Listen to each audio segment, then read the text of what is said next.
are not alone. That was the whisper on the rooftop, the night King Yiran finally touched the heart Zhu Milam had guarded for so long. But peace never lasts in a world built on secrets.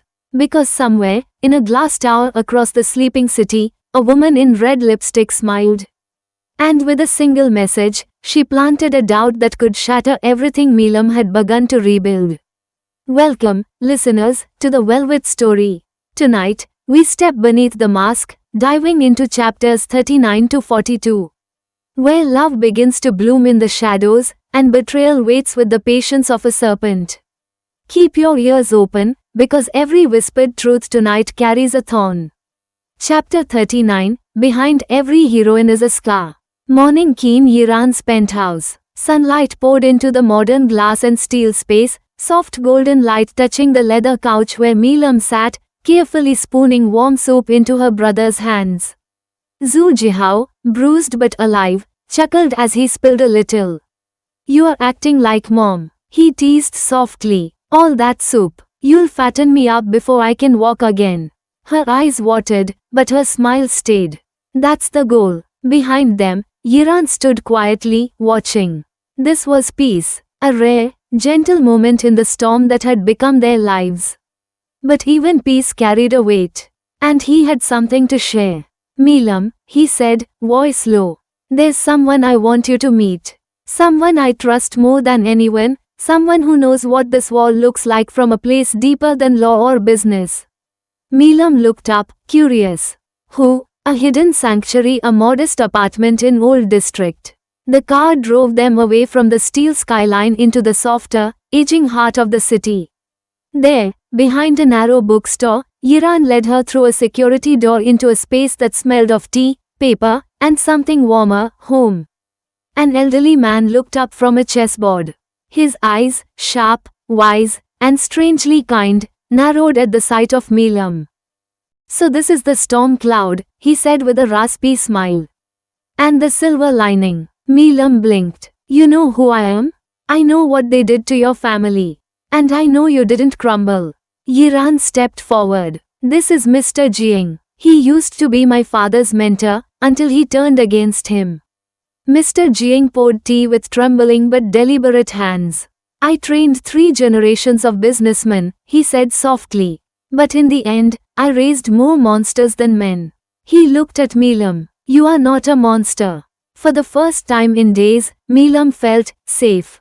Conversations and confessions. Over cups of jasmine tea, Milam shared her story. Not just the facts, but the ache.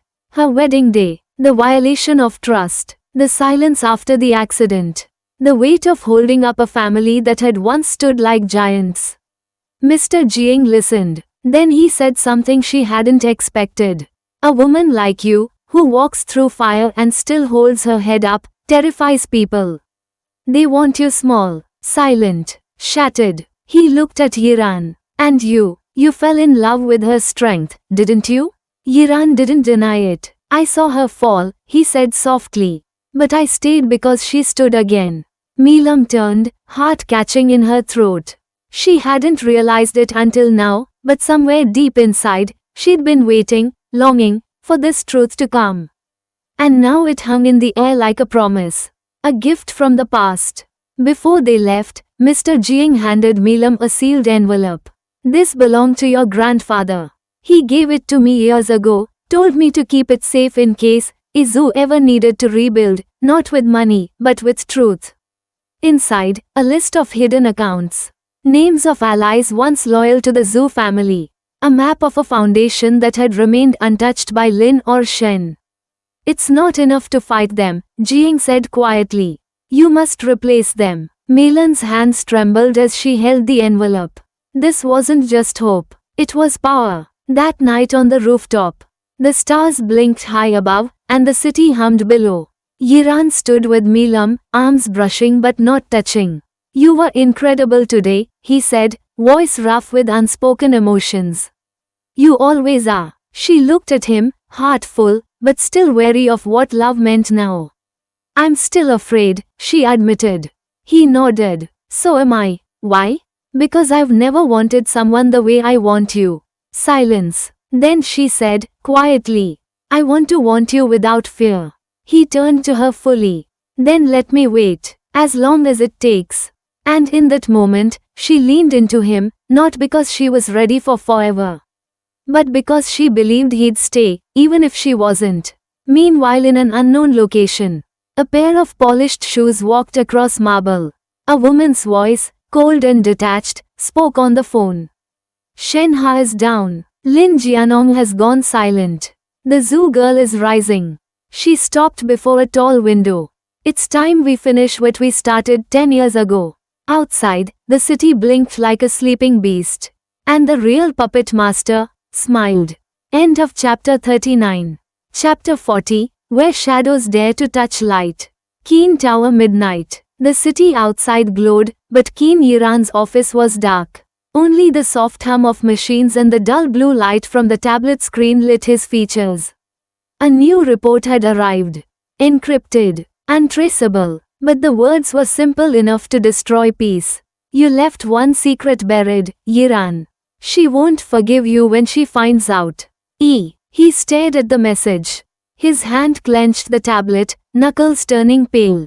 It wasn't from Lin Jianong. Not from Shenhe. This was older. Deeper, and the name signed at the bottom, A, was someone he'd once thought gone forever. Melan's temporary residence early morning. Melam stirred from restless dreams. Her mother had smiled in them, awake, walking, holding her hand. But the moment she opened her eyes, the room returned, silence, machines, duty. She rose and moved gently to the kitchen, preparing her mother's herbal tea.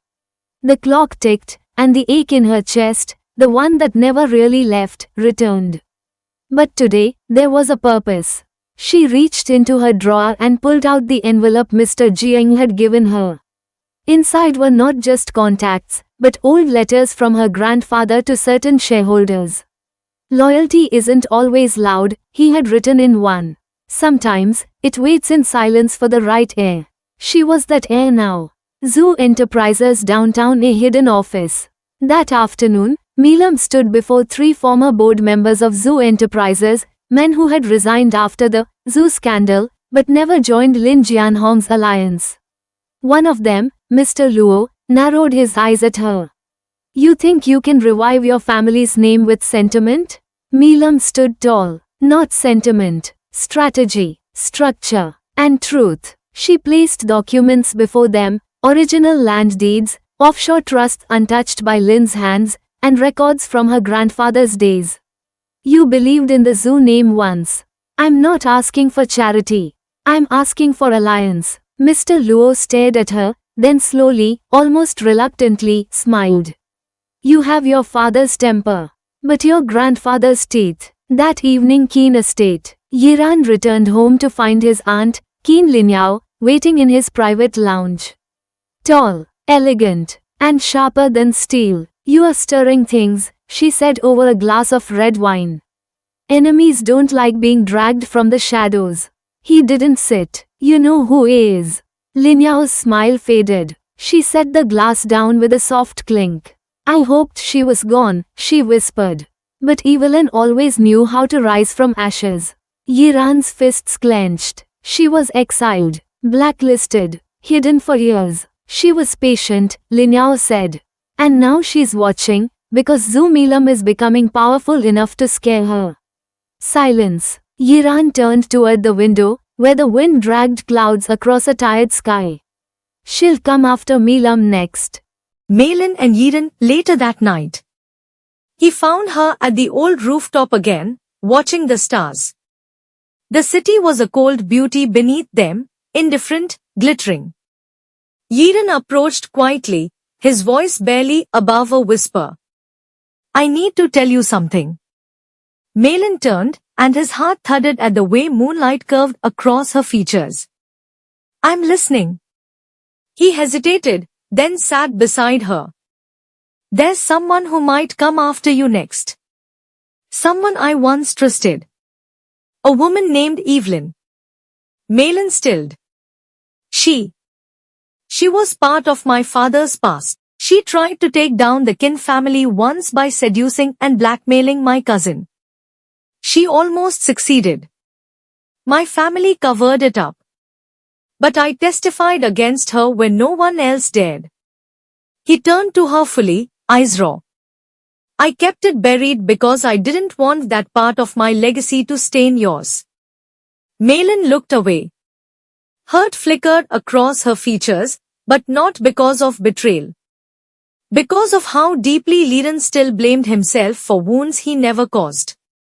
You've protected me more than anyone ever has, she said softly. But I'm not glass, Yiran. I don't need secrets. I need the truth, and she reached for his hand. Warmth. Steady. This wasn't forgiveness. It was something stronger. Elsewhere, an apartment dripping in elegance. A woman stood before a mirror, hair pinned in perfect spirals, red lipstick precise. She studied a photo on her phone, Malin in a conference room, standing before men twice her age and twice as bitter. Impressive, she murmured. Then she whispered to herself, almost lovingly, but still a little girl playing the queen. Let's see how long she lasts when I take away the one thing she's beginning to trust. And in her hand, a profile flashed, Qin Yiran. End of chapter 40. Chapter 41, The First Crack in the Armor. Early morning zoo residence, temporary apartment. The early rays filtered through the curtains as Milam helped the nurse gently reposition her father's arm. His breathing was steady, but his eyes remained closed. She wiped his forehead, whispering softly, Papa, I'm doing what you'd have done. I'm not afraid. Beside her, Jihao was now strong enough to use his wheelchair on his own. He looked at her with pride and concern. You don't have to take on the world alone. Gag. She turned, smiling faintly. I'm not. Not anymore. That same morning national news report. Breaking, exiled Qin family insider returns to city with explosive memoir. I was silenced for loving the wrong man. But I'm ready to speak now. Evelyn L., a sleek, confident woman in a tailored crimson suit addressed reporters, her every word calculated like a weapon. She painted herself as the victim, hinted at her connections to the Zhu family scandal. And then, she smiled directly at the camera. There are more stories still buried. About betrayal, about innocence lost, and about powerful men who pretend to be saviors. Qin Yiran's office moments later. Milam stormed through the doors. You knew she'd strike this fast? Yiran looked up from the screen, his expression unreadable. But behind his eyes, fury simmered. She always moves like this. Loud enough to seem harmless. Vicious beneath the surface. Milan's jaw clenched. She's tying us to her lies. She wants the public to doubt us before we take a single step forward. Then we make our move first. Milan's first press conference. 2 days later, Zhu Milam stood on a podium, back straight, eyes fierce. I was slandered. My wedding was sabotaged. My family was nearly destroyed. Cameras clicked. But I will not answer lies with silence. My family's legacy will not be rewritten by opportunists who mistake tragedy for publicity. Her voice trembled, but never broke. And behind the crowd, Qin Yiran stood watching. The moment the press conference ended, Milam stepped away from the lights and leaned against the wall, breathing hard. He approached slowly. You were brilliant, he murmured. She opened her eyes, but they were clouded with doubt. I hated feeling like I had to prove my family wasn't filth. Yiran hesitated, then cupped her face gently. You weren't proving that. You were proving you're alive. Their eyes locked, and for the first time, she leaned forward, not in confusion, not in hesitation, but with a silent question. Yiran didn't ask. He just met her halfway. Their lips met, softly, deeply, drawing a sharp breath from both of them. It wasn't a kiss of lust. It was one of unspoken promises. I'll stay. You are not alone. You matter. When they finally parted, she pressed her forehead against his. I didn't think I'd feel this again. He brushed a lock of hair from her cheek. You don't have to fall fast. But let me be the one to catch you, if you ever do. That night somewhere hidden, Evelyn watched the video clip of their kiss. Again and again. Her assistant shifted nervously nearby. They seem real. Evelyn smiled, frosty and cold. Real emotions are the easiest to manipulate. All it takes is the right lie, or the right truth delivered at the wrong time. She turned to a file labeled Project Orchid Classified Materials from Zoo Archives. Her fingers trailed across the documents. Let's give the little Iris a reason to wonder who her lover really is. End of chapter 41. Chapter 42, A Truth Wrapped in Thorns. Keen Yiran's private garden evening. The sky was brushed in rose gold as Milam stood barefoot on the cool stone path of the Keen estate's back garden. She'd needed air, space, peace, but it didn't come easily tonight. After the press conference, the media's narrative had shifted somewhat. Some believed her, others still whispered Evelyn's name like a poisoned prayer. Yiran stepped out quietly behind her, his jacket draped over one arm. He watched her for a moment, the way she tilted her head toward the wind like she was listening to something the world had forgotten how to say. He spoke, finally, gently. You haven't asked me anything about Evelyn. Milam didn't turn around right away. I figured, if I asked, I might not like the answer. A pause. But I also realized I don't want silence to be what breaks us. She turned then, soft, wary eyes meeting his. Yiran's voice was low. I met her when I was 20. She was a corporate strategist at one of the Keen branches. Sharp, beautiful. She saw something in me, something I didn't even see in myself then. Milam listened, arms crossed, not in anger, but bracing herself. She was the first woman I ever let in. And the first one to betray me. His jaw tightened. She used me to get access to confidential family records. Tried to leak them to Keen Group's competitors. She was caught, but not before she turned half the board against me. He exhaled. My family wanted to bury it. But I testified at the hearing. And she vanished. Milan's gaze softened. You were just a boy, she said gently. And she hurt you more than just professionally. He nodded. That's why I built walls. Why I kept people away. And why I didn't let myself feel, until you. Their eyes locked again. And this time, it was Milam who stepped forward. She slipped her fingers into his. I've been betrayed too, Yiran. But I don't want to punish you for what she did. He looked down, and for a moment, the stoic CEO seemed like a young man again, grateful, raw, trying to learn what hope felt like. That night Milan's encrypted inbox. A message blinked onto her screen from an unknown sender. Subject line, Keen Yiran's hidden legacy Project Orchid. Her heart dropped. If you think he's told you everything, think again. Ask him about the offshore shares he inherited from your grandfather, and why he never returned them to you. Attached was a blurred image of a confidential asset ledger. Milam stared at the screen, her breath catching. No, she whispered. It can't be. But a seed of doubt had been planted. Elsewhere Evelyn's penthouse. Evelyn leaned back in her leather armchair, sipping wine. Her smile curled. One doubt. That's all it takes. She slid open a drawer and pulled out an old bracelet, gold, engraved with a tiny M, Zoo Milan's baby bracelet.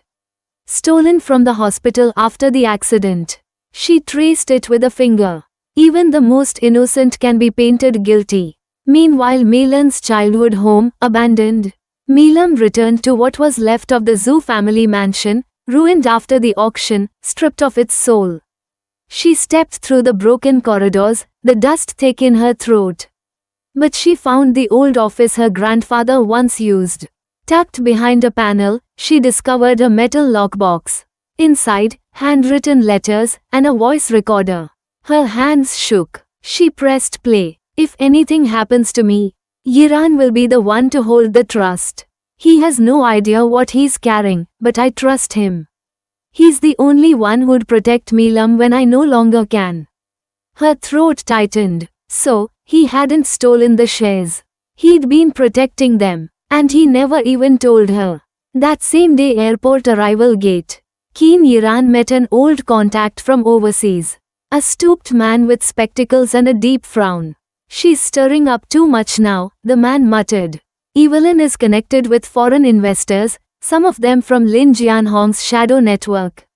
Yiran's eyes narrowed. Then it's time to pull the old strings. The man passed him a file.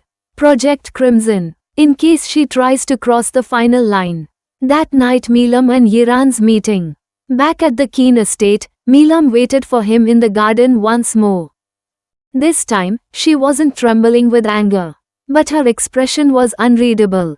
I got an email today, she began. He tensed. She continued. It accused you of stealing shares. Of hiding something from me. A pause. I almost believed it. Yiran's chest rose and fell. But then I found my grandfather's voice. And he told me the truth. A long silence. You didn't owe me protection, she whispered. You chose it. Yiran stepped forward. I would again. And again. Milam touched his cheek gently. I think, I'm falling in love with you, Keen Yiran. He closed his eyes, something fragile breaking in his chest. I already did, Zhu Milam. End of chapter 42. And just like that, one blurred document, one stolen bracelet, and the fortress of trust Milam and Yiran built, now trembles on the edge of collapse. Who is Evelyn truly working for? What is Project Orchid hiding? And when love meets a lie wrapped in thorns, will Milam fight for the man who swore to protect her? Or walk away before the final betrayal? The next chapters will drag us deeper into the game where every heart has a price. This has been the Velvet Story, and if you felt the pull of this storm, stay with me, because the next chapters will show us